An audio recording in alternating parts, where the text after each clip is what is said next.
à tous et bienvenue dans Zigzag, votre magazine culturel des territoires du Grand Est. Ce mois-ci, nous sommes à Nancy pour le lancement de la nouvelle saison de l'Opéra de la Ville. Un opéra qui fête actuellement son centenaire et qui a donc préparé une saison exceptionnelle. Alors Zigzag s'est invité au cœur de la préparation de ce premier spectacle de la saison. Aïda, un opéra très populaire de Verdi. Mais nous irons aussi, toujours en zigzag, à la rencontre d'autres artistes dans la région du Grand Est.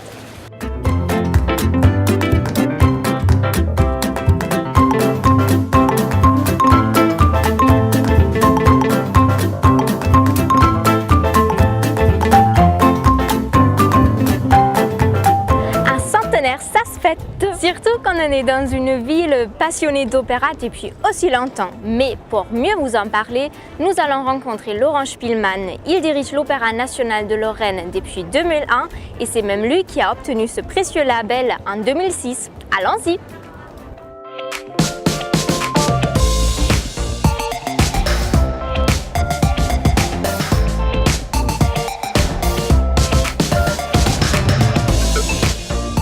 Bonjour Laurent Spielmann.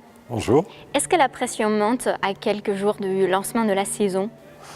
La pression est toujours là, hein. Vous savez, avant chaque production, alors en début de saison également. Alors tout a commencé il y a 100 ans, vous pouvez nous dire comment ça a commencé ici? Il y avait un premier opéra qui a été détruit dans les années 1700 et des poussières.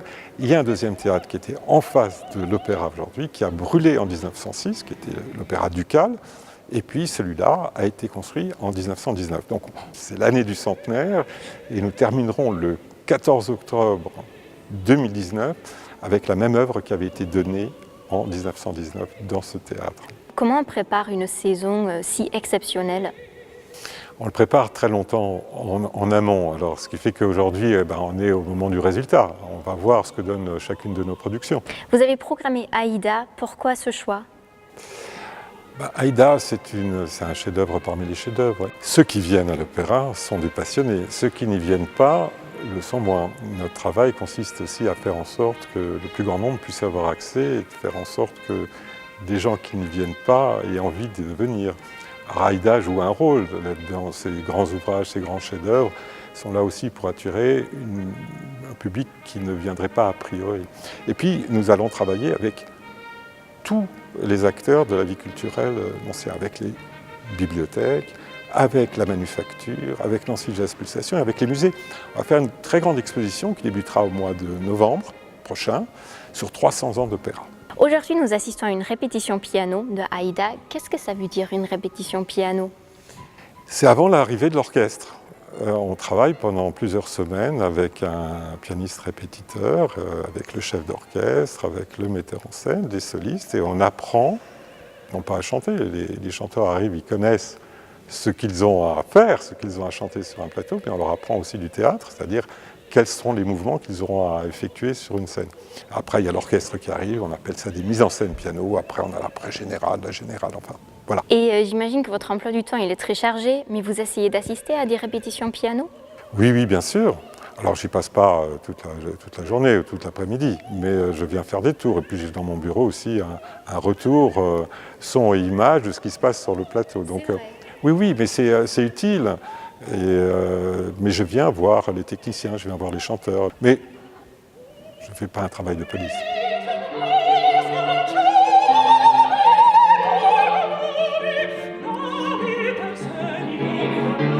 La répétition piano, c'est la première répétition générale, donc la première fois qu'on répète une œuvre du début jusqu'à la fin sans coupure, enfin, si possible. Laurent Spielmann nous a autorisé à nous glisser dans les coulisses de cette grande maison. Veuillez me suivre s'il vous plaît.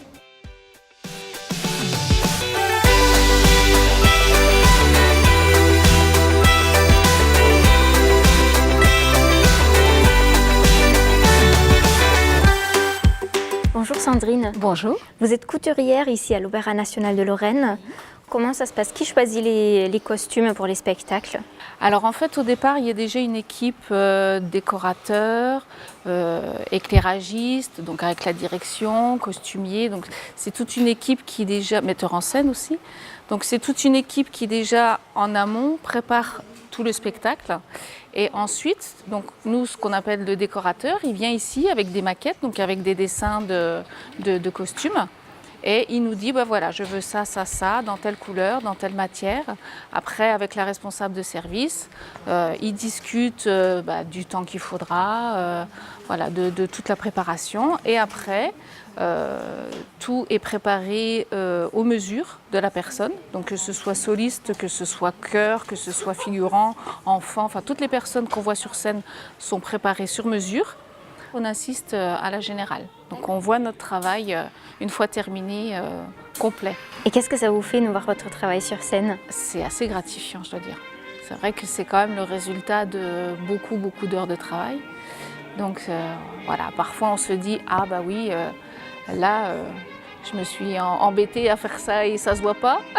Ou alors là, oui, bon bah je me suis embêtée à faire ça et ça vaut le coup.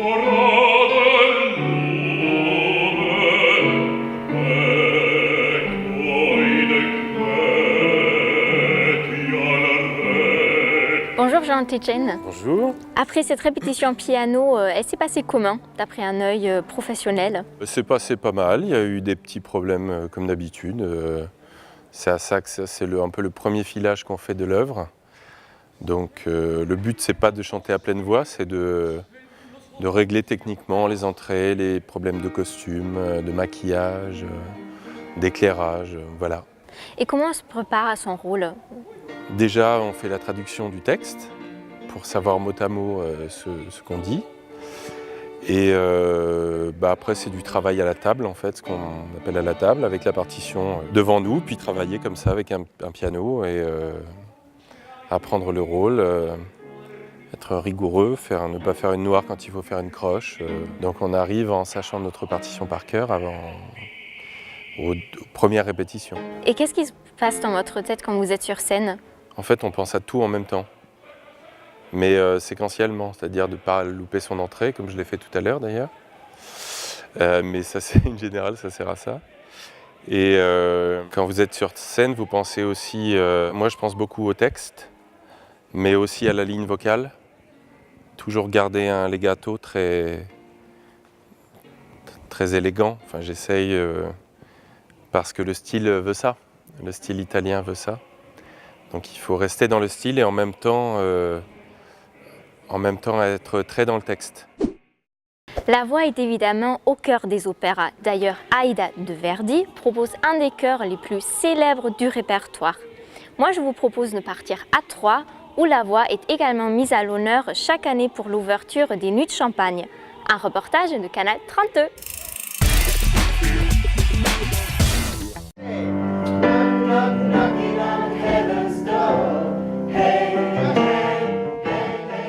Donner le ton pour l'aube à l'unisson, une trentaine de professeurs de musique se sont retrouvés pour un atelier pédagogique autour des chansons qui seront interprétées lors des Nuits de Champagne. On parlait tant logistique que matière musicale, donc on a revu l'ensemble des titres qui seront abordés par les collégiens, les intentions sur les titres, les orientations à donner aux collégiens. Voilà, c'était vraiment la somme du travail. On leur a présenté le scénario aussi du spectacle. Ils ont pu découvrir en fait, dans quel ordre seront faits les chants, qu'est-ce qui va se passer, quels seront les chemins de liaison entre les chansons. Voilà. En plus, là, c'est la rentrée, donc forcément, ils sont studieux.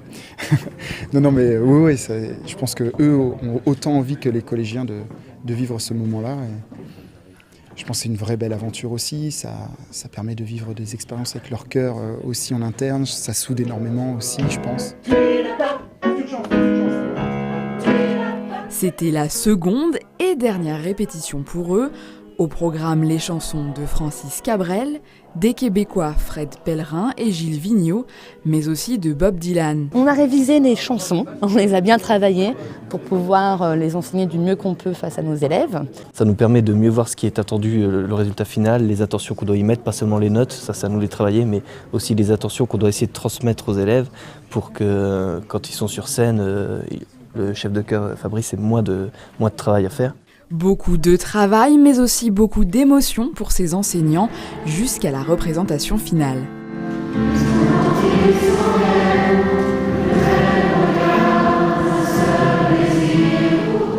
Alors moi, l'an dernier, c'était la première fois et j'ai juste pleuré. Voilà, ça m'a très émue. vraiment. Et les chansons, je trouve qu'elles sont toujours très bien choisies. Et c'est très émouvant. Alors, personnellement, je trouve qu'il n'y a rien de plus beau qu'une voix d'un enfant, alors que quand on est à 700 comme ça, en termes de vibration, de ce qu'on prend en face, une espèce de petite voix pure comme ça, c'est juste magnifique. Les professeurs se retrouveront le 16 octobre prochain, cette fois-ci accompagnés de leurs 700 élèves pour la répétition générale. De retour dans les coulisses de l'Opéra national de Lorraine, la voix, toujours l'amour. Ah non, la voix. Moi, je vais essayer de trouver ma voix jusqu'à Aline Martin. Elle est choriste ici au sein du chœur de l'Opéra national de Lorraine.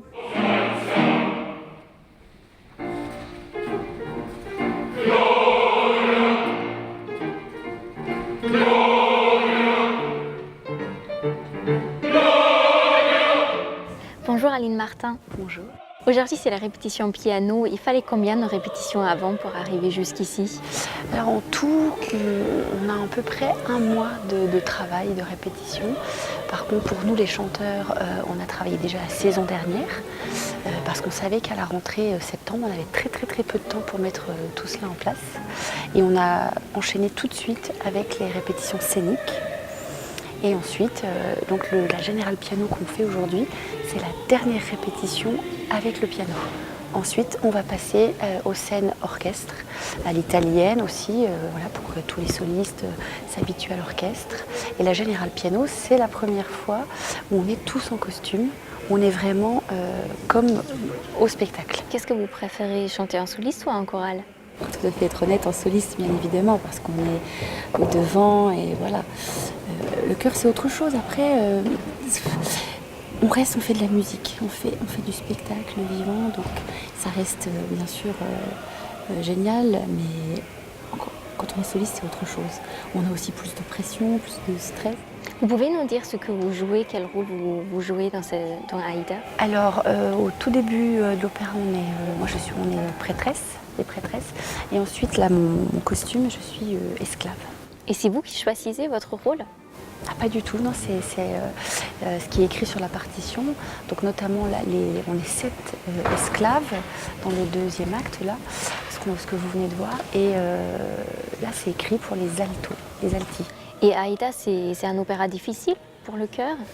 Disons que c'est un opéra où on chante beaucoup, oui. Donc, donc ça fait du bien, parce qu'il y a des opéras où parfois les femmes ne chantent pas, ou parfois les hommes ne chantent pas. Et là, c'est un opéra où on a de la chance, c'est que femmes et hommes sont réunis. Et en plus, on a des renforts, puisqu'on a aussi l'opéra de Metz, on a des choristes supplémentaires. Donc ça fait un groupe énorme sur scène et c'est magnifique.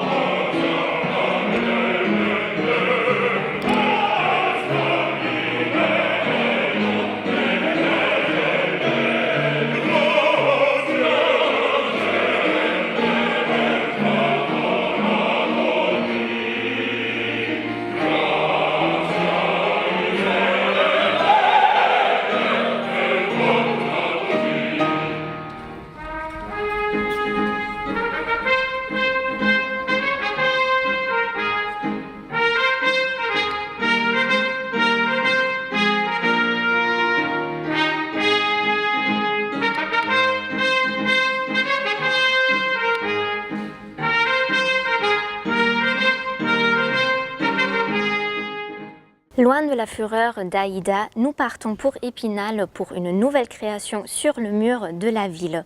Pour cette rentrée, c'est l'artiste Jody Bona qui l'a coloré de sa pop graffiti.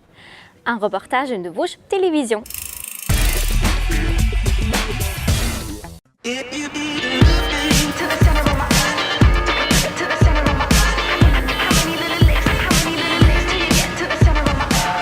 Le Mur, Épinal, épisode 12, saison 3, une nouvelle œuvre est en train de voir le jour, celle de Jody Bona, un artiste parisien fervent adepte du graffiti, ou plutôt du pop graffiti. Pop graffiti, c'est un graffiti populaire, c'est un graffiti qui s'adresse à tout le monde parce que j'en ai eu marre à un moment donné de ce côté un petit peu, on va dire intimiste et très élitiste aussi, dans notre milieu, où on s'adresse qu'à un public d'initiés.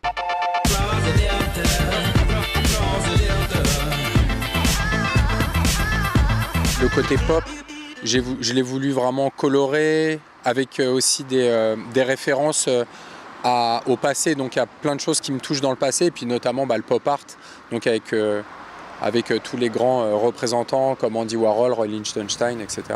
C'est Jody Bona qui a sollicité l'association du Mur pour succéder à Jacques Villeglé, une approche différente, une technique différente, l'heure est aux couleurs vives et chatoyantes.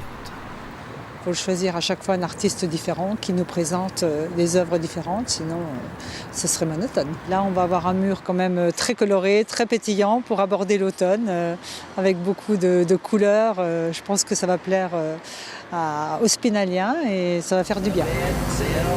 Jody Bona, 12e artiste à laisser sa patte ici sur le mur spinalien. Son œuvre sera visible jusqu'au 10 novembre.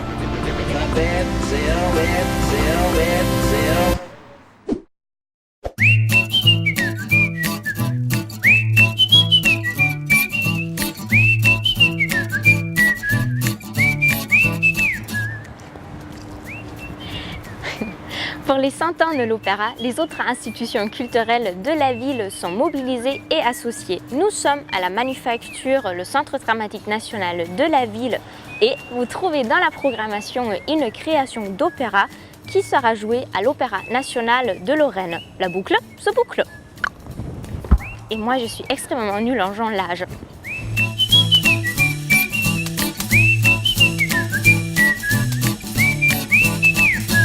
Au mois d'octobre, Nancy va aussi vibrer dans l'ambiance du festival Nancy Jazz Pulsation, qui est déjà à sa 45e édition. Beaucoup de spectacles vont avoir lieu ici au Parc de la Pépinière sous chapiteau. Évidemment, le festival est dans la sélection du mois d'octobre de Zigzag.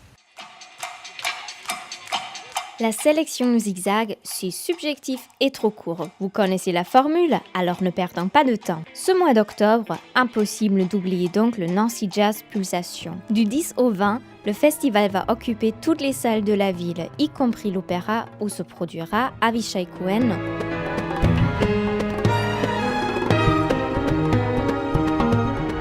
Nous, on ne manquera pas la soirée Grand Est au Hublot le 10, avec beaucoup de pop de chez nous, Ian Caulfield, Theo et Incredible Polo. C'est aux mêmes dates, c'est aussi et surtout du jazz. Il y a également Stacey Kent, mais c'est à Reims. Le tout jeune Sunnyside Festival, 4e édition, c'est le soleil en octobre dans la Cité des Bulles. Le quintet de Roy Hargrove est en ouverture et le quartet d'Émile Parisien en clôture. On reste à l'ouest de la région Grand Est, à peine plus au sud avec les Nuits de Champagne, c'est à Troyes du 22 au 27 octobre. Mais attention, le off, oui, vous avez bien compris, le 3 fois off, démarre lui le 19. Avec Juliette Louane, Bernard Lavillier, Francis Cabrel ou encore Étienne Dao, le programme est toujours aussi riche. Sans oublier l'Aube à l'unisson et ses 700 collégiens, mais nous en avons déjà parlé, et bien sûr le Grand Choral et ses 900 choristes. Que de musique, allez je file au théâtre, au Carreau à Forbach le 18 octobre. On y donne le nouveau spectacle de Fabrice Murgia, le metteur en scène et directeur du Théâtre national Wallonie-Bruxelles. Il nous fait redécouvrir l'écrivaine et poétesse américaine Sylvia Plath en transposant sur scène son roman La cloche de détresse.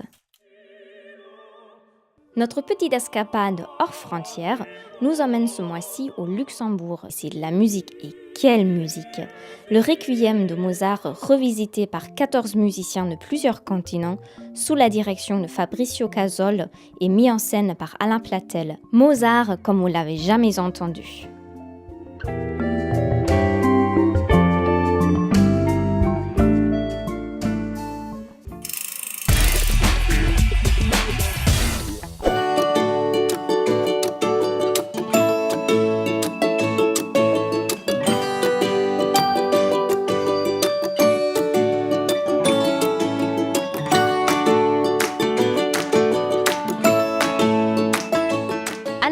Il y a l'opéra et ses 100 ans, mais il y a aussi le ballet de Lorraine qui, quant à lui, a fêté ses 50 ans toute la saison dernière. D'ailleurs, leur nouvelle saison s'appelle 50+, histoire de prolonger la fête.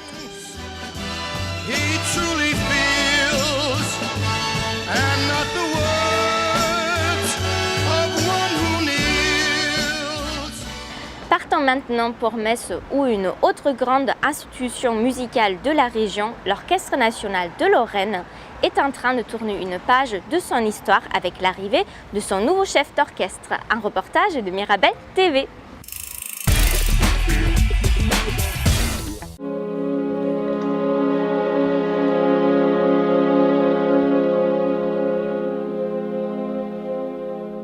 La valse des répétitions de la nouvelle saison a commencé ce matin pour l'Orchestre national de Metz, mais surtout pour son nouveau chef d'orchestre, David Ryland. À 37 ans, c'est la première fois qu'il devient chef d'orchestre permanent. Il succède à Jacques Mercier, qui occupait ce poste depuis 15 ans. Une transition délicate, d'autant que Jacques Mercier était quasiment devenu une institution. Bien sûr, une transition est un moment clé. J'ai toujours, comme je dis toujours, j'ai encore un peu la sensation de mettre des pantoufles chaudes de Jacques. Et puis, avec le temps, c'est comme ça que ça se passe. Je vais faire en sorte qu'elle prenne ma température. Mais je dois dire, c'est une succession qui, pour moi, se fait dans les meilleures conditions possibles.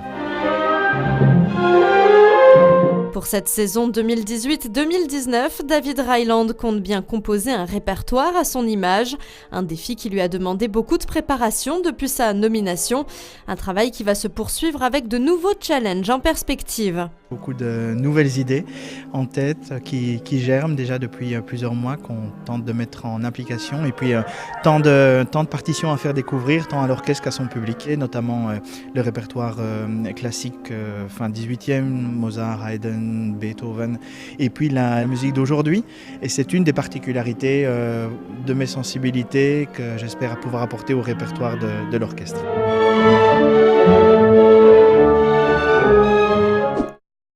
Derrière, à côté et au-dessus de moi, vous découvrez l'autre canal, une autre scène de la ville plutôt dédiée aux musiques actuelles. D'ailleurs, des concerts DNJP vont avoir lieu ici. Et que se passe-t-il en même temps à Strasbourg? Des zombies envahissent les rues. Le festival européen du film fantastique investit la ville et Alsace-Main y était.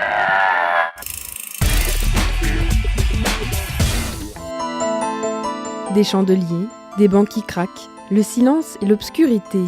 C'est dans cette atmosphère propice aux frissons que les spectateurs ont assisté à la projection du film L'Exorciste. Et de cette séance de cinéma, personne n'en est ressorti indifférent. C'était complètement dingue. Non, c'était vraiment chouette. C'était vraiment chouette. Le décor, l'ambiance, le décalage entre l'église, l'exorciste, c'était vraiment super. Là, quand on a tout le monde en plus, le public réagit tous en même temps, donc c'était vraiment beaucoup plus agréable, où les gens, sur des scènes cultes en plus, avaient peur en même temps, réagissaient en même temps. Cette projection de l'Exorciste dans une église était une première mondiale. Mais créer l'événement autour des films cultes du cinéma, ce n'est pas une première pour l'équipe organisatrice de ce festival du film fantastique. C'est un des plus grands films d'horreur de tous les temps. C'est un film qui, au-delà de toute la question de terreur, horrifiante, etc., c'est un film qui pose des vraies questions, qui est très bien écrit, qui vraiment pose des questions sur la foi. Et inviter le diable dans une église, c'est plutôt osé. L'idée a germé l'année dernière, alors que l'invité d'honneur du festival était William Friedkin, le réalisateur du film sorti en 1973. Mais elle semblait infaisable pour les organisateurs, jusqu'à leur rencontre avec le pasteur de cette église protestante. L'église, au-delà d'un lieu de culte, représente aussi un lieu de rassemblement, un lieu de culture, de débat et d'échange. Le bâtiment est un lieu, tout simplement, un lieu dans lequel on se rencontre, un lieu dans lequel on peut prier et célébrer, mais aussi un lieu dans lequel on peut vivre des expériences plus atypiques.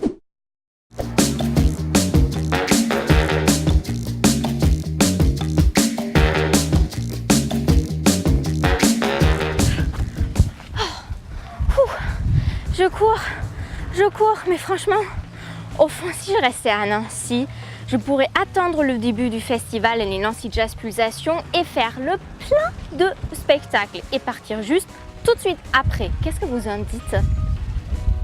Allez, c'est décidé.